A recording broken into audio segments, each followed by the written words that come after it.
Hey, so today, actually, it's tonight, I want to talk about the feudal church corporate model in England.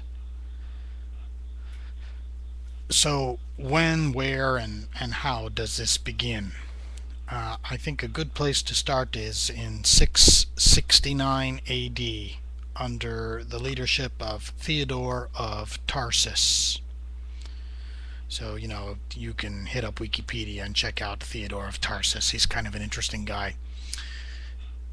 Remember that in this era, England was a land under constant strife and raids and even invasion or potential invasion from such people as Saxons and Danes and various other peoples as well.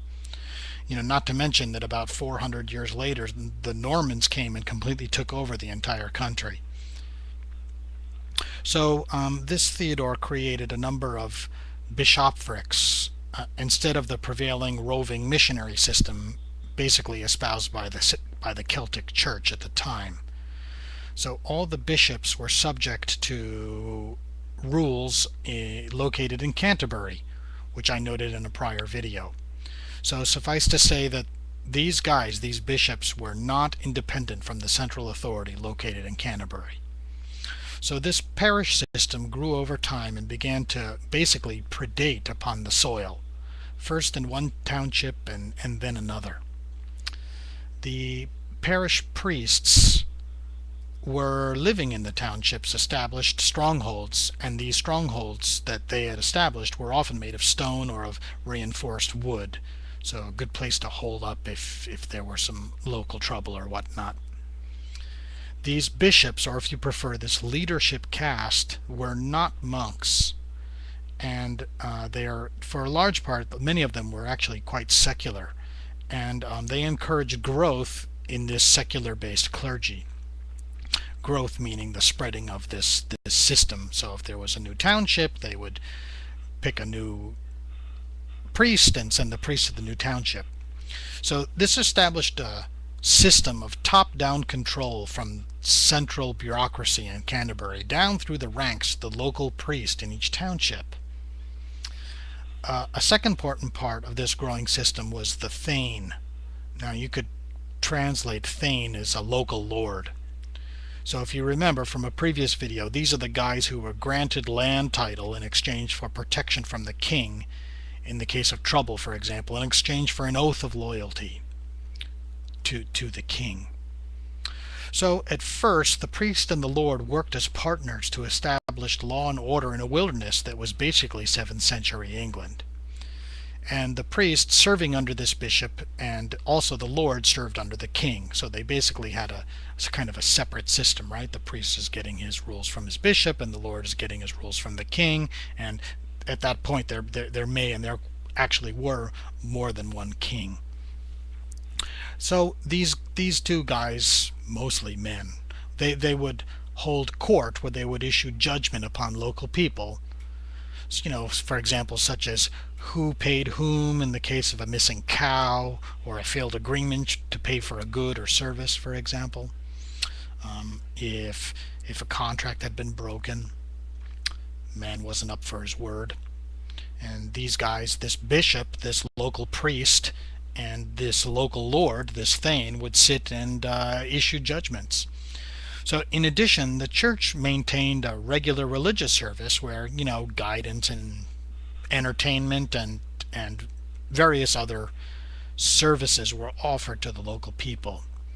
And the church established a series of dues or fees or tithes and enforced their collection under a threat of heavy penalties for failure to pay. So these dues and fees could be, as I mentioned before, a tithe or a tax actually on agricultural output. And of course, failure to pay this tax or tithe or due would result in a doubling or tripling of the debt, or perhaps 100% of whatever it was would be taken from the person who had failed to pay. So it was the church, through its written Latin letter system, that taught the king how to alienate land from the local people, and later actually from underneath the feudal underlords, but that's another issue. So These dues were a burden on the farmer and local lords, who over time were basically reduced from free men in a mostly Danish system to serfdom under a central religious order. The church used written documents such as wills to enrich themselves at the cost of the local people. The church therefore was establishing a legal ordered system of control based on territory and rule of law. This basically means there is a distinction of classes and, more importantly, an unequal distribution of wealth and freedom.